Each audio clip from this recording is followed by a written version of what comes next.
நான் திரு ராமசுப்ரமணியன்ட்டு வார்த்தை துவங்குறேன். ராமசுப்ரமணியன் சார், தேசிய கல்விக் கொள்கை காவிமயமாகிறது, காவிமயமாக்கவே தேசிய கல்விக் கொள்கைன்னு முதலமைச்சர் சொல்றாரு. உங்களுடைய பார்வையை முதலாவது அவங்க. முதல்ல எல்லோருக்கும் என்னுடைய வணக்கம் சார். கொஞ்சம் எக்கோ கேட்கறது கொஞ்சம் அட்ஜஸ்ட் பண்ணி சொல்லுங்க. சரி, சொல்லிட்டேன் சார், இன்ஃபார்ம் பண்ணி. Thank you thank you thank you. இப்ப இந்த தேசிய கல்விக் கொள்கை அப்படிங்கிறது it's a mixture of good things and bad things அப்படிதான் நான் பார்க்குறேன். பிகாஸ் அரசியல் ஆய்வாளர் என்ற ஒரு பட்டம் எனக்கு கொடுத்திருந்தாலும் கூட நானும் கல்வி சம்பந்தப்பட்டு இருப்பதால் நான் அதை பத்தி கொஞ்சம் ஆழமாக பேச விரும்புகின்றேன். அடிப்படையாக நம்முடைய முதல்வர் அவர்கள் கூறிய கருத்து மிக சரியாகவே எனக்கு படுகின்றது பல இஷ்யூஸ்ல.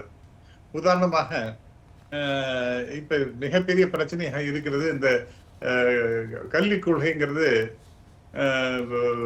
மத்திய அரசு பிக்ஸ் பண்ணி அதை மாநில அரசின் மீது திணிக்க பார்க்கிறது அப்படிங்கிற மாதிரி ஒரு பெரிய குற்றச்சாட்டு இருக்கின்றது. அதை சமீபத்தில் ஒரு சுப்ரீம் கோர்ட் ஜட்ஜ்மெண்ட் அது என்ன சொல்லியிருக்குன்னா, அப்படிலாம் you cannot compel the state governments. ஏன்னா இது கன்கரண்ட் லிஸ்ட் இருக்கு, ஸ்டேட்டுக்கும் எல்லா விதமான உரிமைகளும் இருக்கு. அதனால நேஷனல் எஜுகேஷன் ஃப்ரேம் ஒர்க்கை அப்படியே ஆஸ் இட் இஸ் அக்செப்ட் பண்ணணும்னு அவசியம் கிடையாதுன்னு ஒரு தெளிவான ஒரு ஜட்ஜ்மெண்ட் அவங்க கொடுத்துருக்காங்க.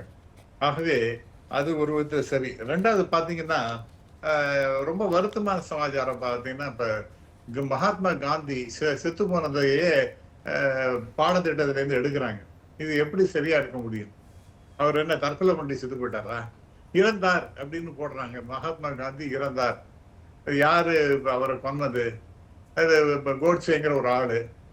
அவன் இந்த இந்துத்துவ கொள்கையில ரொம்ப தீவிரமான பிடிப்பு இருந்தவன். அவன் கொன்னாங்கிறதையே நீங்க மூடி மறைக்கிற மாதிரி பண்றீங்க. அடுத்ததாக பாத்தீங்கன்னா, whether you like it or not, ஒரு 250-300 வருஷங்கள் அதற்கு மேலும் கூட இஸ்லாமியர்கள் இந்த நாட்டை ஆண்டு இருக்கின்றார்கள். அவங்களுடைய அவங்களுடைய ராஜ்யம் என்பது பறந்து விரிந்து எல்லா இடத்துலையுமே இருந்திருக்கு. அப் டு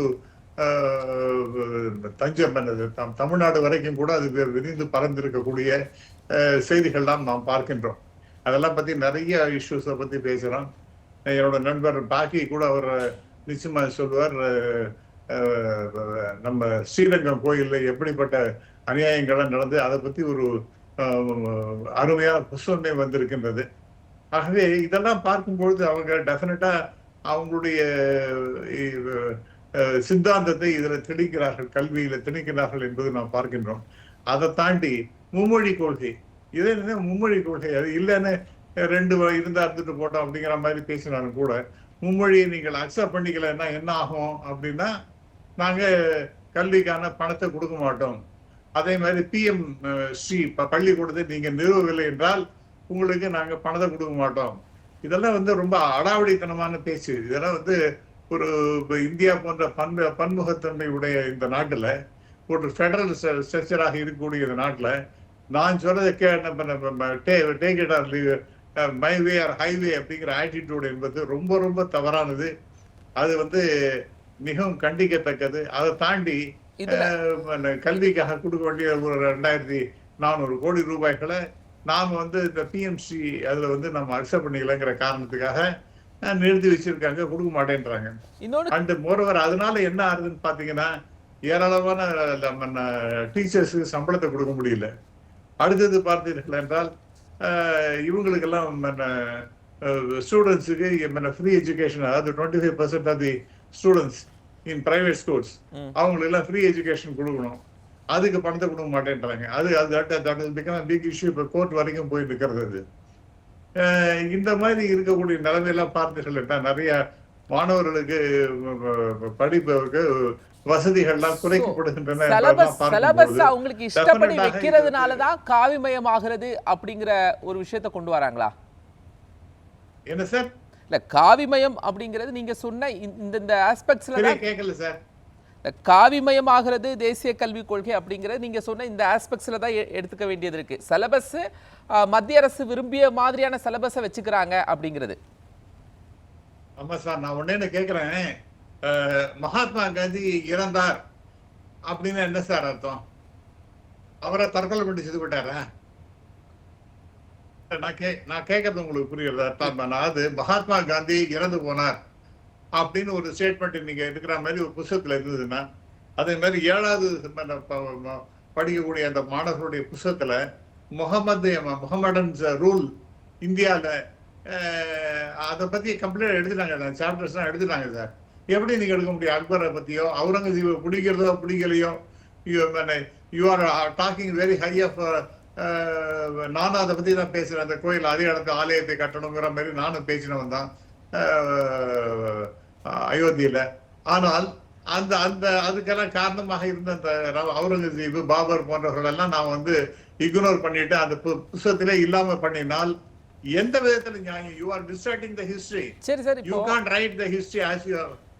இது இன்னொரு விஷயமும் சொல்றாங்க, சமஸ்கிருதத்தை கொண்டு வருவதற்கான வாய்ப்பு தேசிய கல்விக் கொள்கையில இருக்கு அப்படின்னு சொல்லி. ஆனா தேசிய கல்விக் கொள்கை இருக்கு சார். அதை எந்த புள்ளியில நீங்க நரேட் பண்றீங்க சார்? சமஸ்கிருதம் எப்படி உள்ள வரும் அப்படின்னு நினைக்கிறீங்க சார்? இப்ப உதாரணமாக இப்ப நீங்க ஒரு பியூட்டிஃபுல் ஆர்டிகல் ஹிந்துல வந்தது சார். அது என்னன்னு பார்த்தீர்கள் என்றால், மும்மொழி அப்படின்னு போட்டாச்சுன்னா ஒண்ணு ஆங்கிலம், இன்னொன்னு ஹிந்தி, 3வது சம்ஸ்கிருதம். இதுதான் வடநாட்டில் இருக்கக்கூடிய சிஸ்டமா இருக்கின்றது. அதே தான் இங்க மும்மொழின்னு இங்கேயும் கொண்டு வந்துட்டு இருக்காங்க. இங்க மும்மொழின்னு கொண்டு வராங்கன்னா ஹிந்தியை திணிப்புக்காக தான் வருது. ஆனால் பிஜேபியினுடைய அல்டிமேட் அப்ஜெக்டிவ் என்னன்னா சம்ஸ்கிருதத்தை எப்படியாவது கொண்டு வந்துடணும்னு. அதுதான் ஷுட் ரூல் தி கண்ட்ரி அப்படிங்கிற மாதிரி எல்லாருக்கும் தெரிகிற மாதிரி. நான் வந்து ஐ எம் நாட் அண்டர்மைன், எனக்கும் கொஞ்சம் கொஞ்சம் சம்ஸ்கிருதம் தெரியும் என்பதை நான் வெளிப்படையாக பேசுகின்றேன். அதனால சம்ஸ்கிருதத்தை நான் கூடாது என்பது சொல்ல, அதை பத்தி அதனுடைய லிட்டரரி வேல்யூவோ இல்ல, தாட் ப்ராசஸ்ல சமஸ்கிருதம் வந்துரும் அப்படிங்கிறது ஒரு புரிதல் சார். ஆனால் அதை எப்படி தமிழ்நாட்டுக்குள்ள கொண்டு வர முடியும்? 3 மொழி அப்படின்னா ப்ரிஃபரபிளா எந்த லாங்குவேஜ் வேணாலும் எடுக்கலாம்ல. இதுவரைக்கும் ஹிந்திய 3வது மொழியா கொண்டு வந்துருவாங்க அப்படின்னு பேசப்பட்டது. இப்ப சமஸ்கிருதம் 3வது மொழியா வந்துரும் அப்படிங்கிற புது கான்செப்ட் உருவாக்கப்படுதே. நீங்க தயவுசெய்து நியூ எஜுகேஷன் பாலிசியை பாருங்க சார். அதுல பார்த்தீர்கள் என்றால் நிறைய இடத்துல சம்ஸ்கிருதம் will have to be given thrust அப்படிங்கிற மாதிரி இருக்குது. இப்ப நான் என் கையில அந்த புஸ்தகம் இல்லை, நான் அதை பத்தி நிறைய பேசி இருக்கின்றேன், நான் கோட் பண்ணி இருக்கின்றேன்.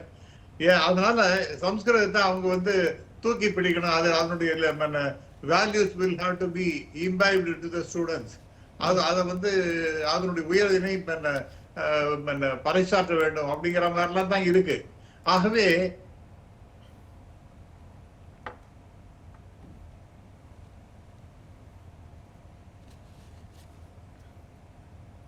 சார் நம்ம தொடர்ந்து பேசுவோம் ராமசுப்ரமணியம்.